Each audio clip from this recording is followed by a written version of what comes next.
Hi, I'm Kathy Webster with IMTS TV. I'm here with Mickey McManus, futurist, chairman and principal of Maya Design, and currently a fellow at Autodesk.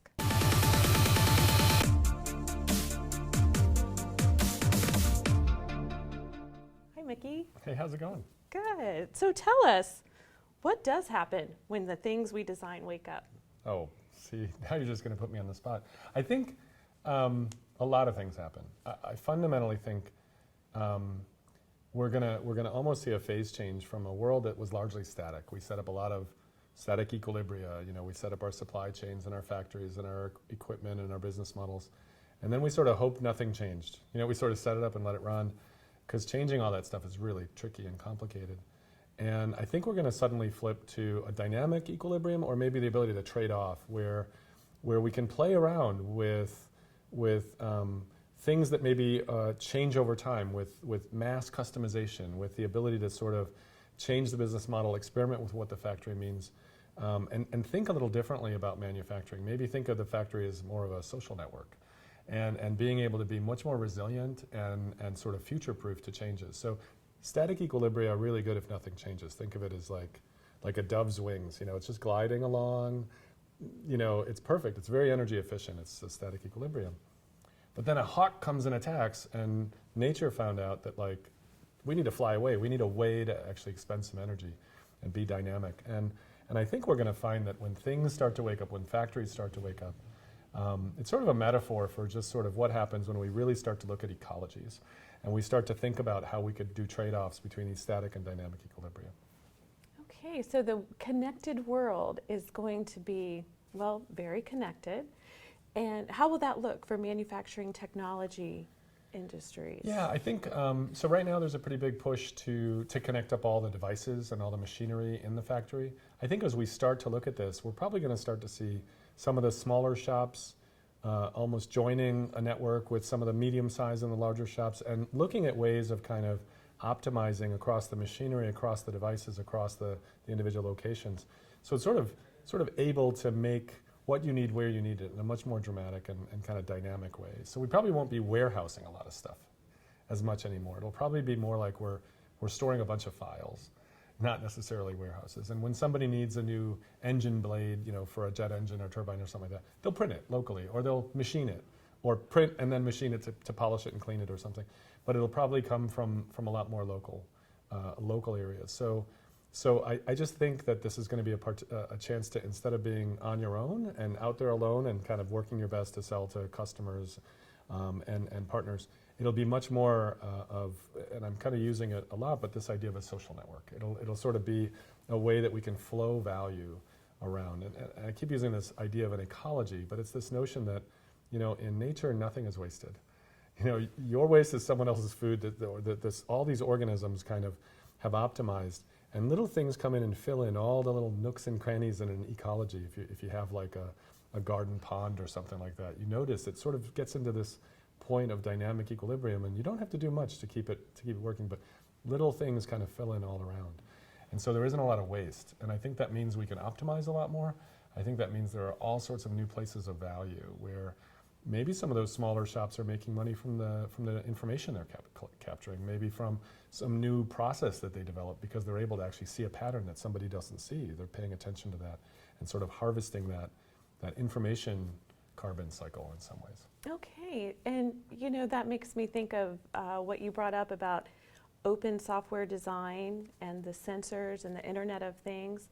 Can you explain a little bit about what that open software design would look like? Yeah, so I think in some ways, the future is all going to be about playing well together. You know, sort of everything is an accessory to everything else. And so the idea that you could close everything in and keep it all to yourself, you're just going to be standing on the outside looking in, and you won't be part of the flow. So I think the old systems were about the things. The new system is going to be about the places in between the things, being just a part of the flow.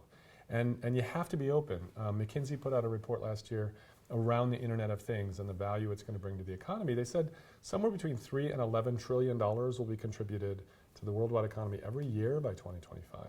And 40% of that value will come from interoperability.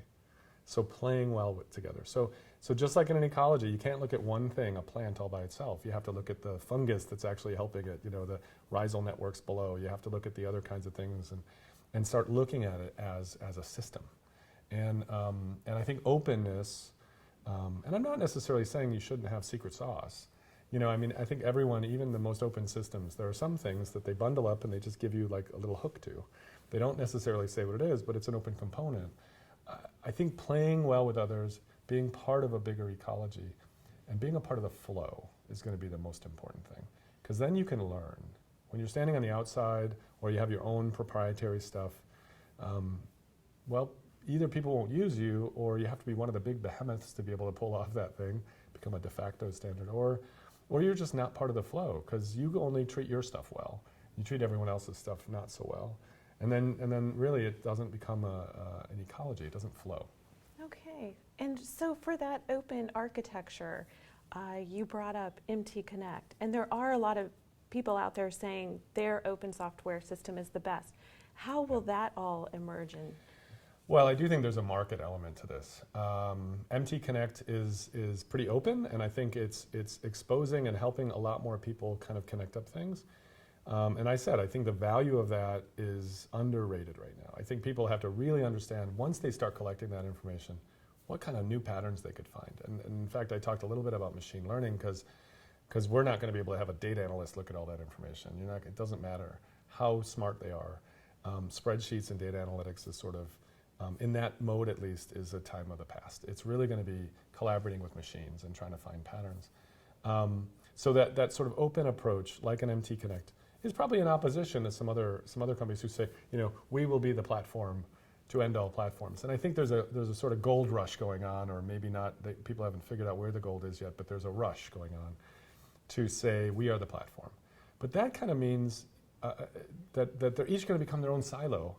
And maybe they'll succeed, and that's why I said there might be a market dynamic to this. It could be that somebody comes up with a pretty good platform that's semi-open, like a tended garden, not Wild West, that starts driving value for everybody. And if people can really find value in that market and still play some, it might be valuable. It's almost like the difference between Apple and Android. Apple's a little bit of a tended garden. It's definitely not open, but it wrote a check for like $3 billion to developers last year. So a little bit more tended garden kind of tamed some complexity, but then they made open components so you could mix and match and play with things. Android's wide open, and a lot of people use it. So I don't know if it's either or. I think part of it is just going to play out in the market. So that makes it hard to make decisions, unfortunately. I tend to lean towards the open systems because I've seen the value of being able to play together and the value of that kind of interchange. Okay. And what about this statement you made? Can you explain mass being replaced with math? Yeah. So it's actually a company I didn't talk about during the talk, but I'll mention. Out at NASA Ames in California, there's a small startup called Scanadu. And Scanadu is trying to build a tricorder. Like they're actually in this X Prize competition to build like a Star Trek tricorder, where you could take this little device and in an hour be able to diagnose like 400 different illnesses and actually be able to tell the person what to do and help them understand it. And so they started with blood pressure. So they have this little device and you put it up against your forehead and it senses the pulse right here in a vein and it closes a loop with your arm electrically with your heart and it creates up a little cycle. And what they found is the big blood pressure cuffs, you have to sit, it's a lot of mass. It's like stuff you have to buy, you put it on, you have to sit for 5 minutes, you have to calm down. It has to take 3 measurements and it kind of hurts. It's actually probably prohibitive. You don't use it that much because it's heavy and it's complicated. You got to carry it around in your bag if you have high blood pressure.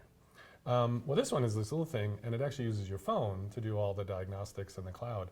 And so you do this, about 3 seconds later, it tells you what your blood pressure is. And they crowdsourced it on Indiegogo. It was actually the biggest, most successful sort of crowdsourcing of a hardware thing. So they ended up doing a crowdsourced clinical trial where 7,000 people got this. They were able to start testing it. And now they're starting to actually evolve the algorithm. So while that blood pressure cuff, it just sits there. It doesn't get better over time. So whatever its algorithms were when they shipped it, it had. With this one, the more people using it, the more it's teaching the algorithms. It's actually getting smarter and smarter, and it's actually getting more accurate all the time. And so they replaced this stuff, with math. And the algorithms are getting smarter and smarter as they actually pull in more information.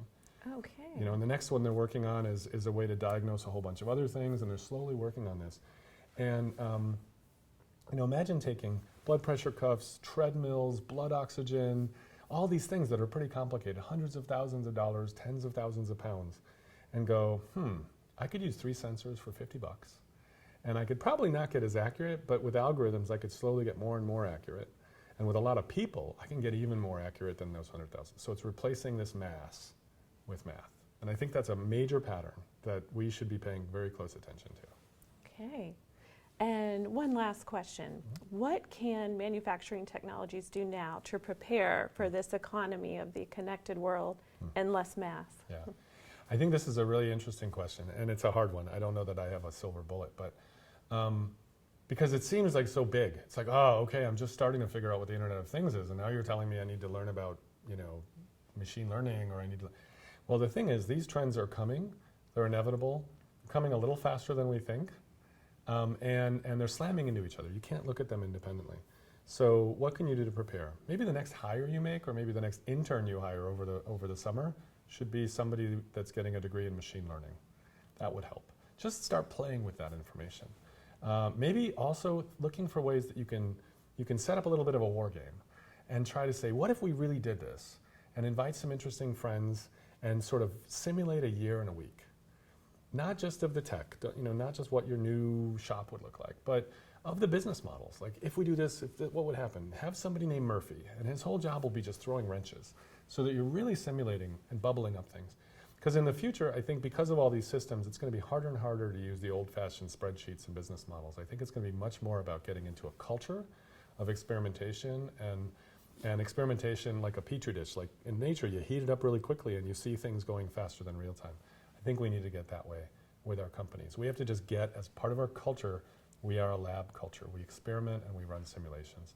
Lightweight, doesn't have to be heavy duty, but just ways of kind of forcing ourselves to run ahead, and then we can sort of backward chain to today and say, what do we need to set up? What it should be in our next strategic plan? What should we invest in now to be able to do what we learned in that war game? And I think that's a big deal. Most people sort of forward chain, like, you know, customer asked for this, okay, I add this. A customer asked for this, okay, I add that. And that's great, it's very evolutionary, but it doesn't prepare us for disruption. And so occasionally I think we have to run ahead, and that's through sort of war games or simulations or ways of kind of trying out those things in a sort of cartoon world. Sounds like great advice. I hope so. Thank you, Mickey. Well, thanks for having me. And thank you to our viewers. I'm Kathy Webster from IMTS TV with Mickey McManus.